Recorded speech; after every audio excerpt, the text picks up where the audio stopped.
Hi guys, তো আজকের গিয়েছিলাম আমার এক বান্ধবীর বাড়িতে। তো বান্ধবীর বাড়িতে বলতে সরস্বতী পুজোর বিসর্জনের দিন। তো আমরা জানি যে মানে আমাদের এখানে যেটা হয় আর কি, সরস্বতী পুজো যেদিন বিসর্জন হয় সেদিন মানে ঠাকুরের ভোগ যেটা মানে খিচুড়ি হোক আর যাই হোক সেটা মানে সেদিনই হয়, সেদিন লোক খায়, সেদিন নাচ গান সব কিছুই সেদিন বিসর্জন হয়। আর এদের কিন্তু আরেক নিয়ম। তো যেদিন হচ্ছে কি বিসর্জন সেদিন হচ্ছে কি এদের ফুলের গাড়ি করে, মানে দেখতে পাচ্ছ তোমরা স্ক্রিনে। তো এখানে ফুলের গাড়ি করে এখানে বক্স করে রাস্তায় বার হয়, যেমন আমরা ভেলা অনেক জায়গায় ভেলা বসানো হয় যেরকম রাস্তায় বার হওয়া হয় মাইক সেট নিয়ে।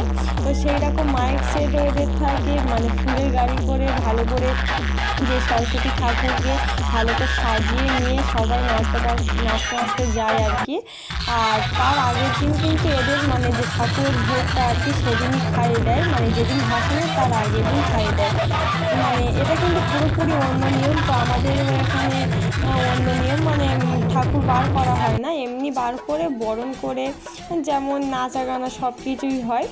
বাট এদেরটা একদম অন্যরকম। তো আমরা কিন্তু ফুল এনজয় করেছিলাম, আমি আমার বান্ধবী বলো আর যারা যারা সবাই ছিলাম, খুব আনন্দ করেছিলাম। তো খুব মজা হয়েছিল। তো টাটা।